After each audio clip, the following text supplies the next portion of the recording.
rester dans la responsabilité de nos choix de vie, dans le recul de la fonction sexuelle, nous allons prendre quelque chose d'inédit, quelque chose de bien que tout le monde apprécie, le climatiseur sous nos tropiques.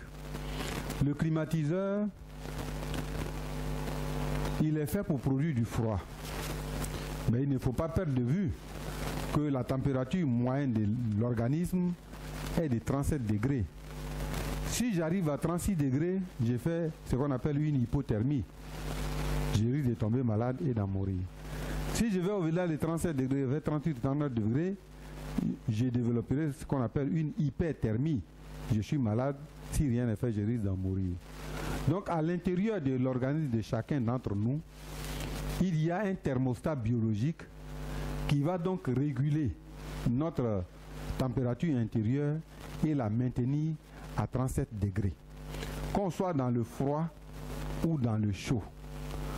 Pour maintenir la température intérieure de l'organisme à 37 degrés, l'organisme va brûler de l'énergie, c'est ce qu'on appelle des calories. En brûlant cette énergie, naturellement, il faut en disposer. Or, en général, on dort dans une chambre climatisée pour ceux qui sont aisés. On sort de la chambre climatisée. En général, on n'a pas le temps de manger. On se dit, ah, moi le matin je ne mange pas, je ne bois pas, je ne perds pas le temps. On va sauter dans la voiture climatisée. On va au bureau, on arrive au bureau climatisé. Quand on arrive au bureau, on n'a même pas le temps de boire une tasse de café normal. On n'a pas le temps de boire une tasse de cacao normal. On n'a même pas le temps de manger un morceau de sandwich. Et on se met au travail. On va dépenser de l'énergie supplémentaire en réfléchissant. On va dépenser de l'énergie supplémentaire en marchant.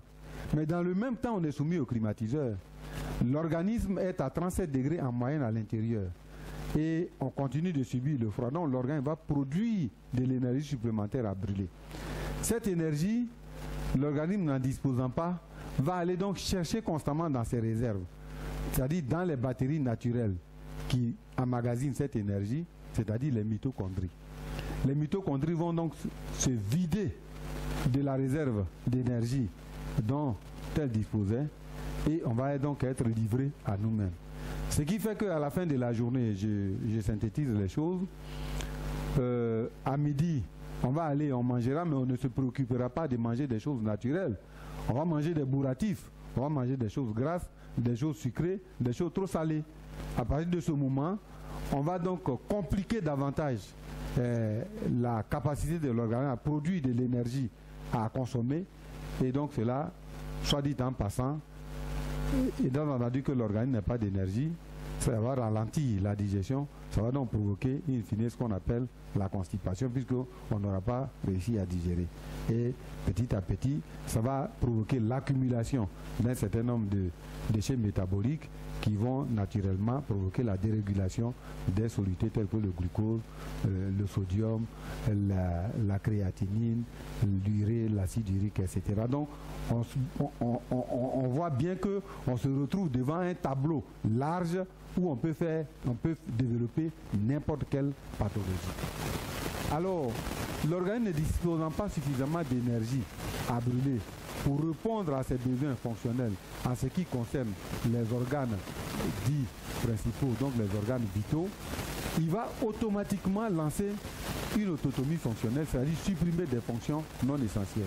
Et les fonctions que l'organisme supprime en priorité, ce sont les fonctions sexuelles, tant du côté féminin que du côté masculin. Et on constate généralement que à la fin de la journée, quand on rentre à la maison, on se pose la question de savoir mais qu'est-ce que j'ai fait et puis je suis fatigué. Oui, on est fatigué parce que l'organisme n'a plus suffisamment d'énergie pour produire de la force. Et donc quand on rentre le soir dans la chambre, on est incapable d'assumer ses obligations de mari ou ses obligations de femme. Donc comme on le constate, le climatiseur, c'est vrai, il nous fait plaisir, mais le climatiseur, c'est quelque chose de très nocif pour notre santé et surtout, le climatiseur peut provoquer des maladies comme la tension, le diabète, la colopathie fonctionnelle.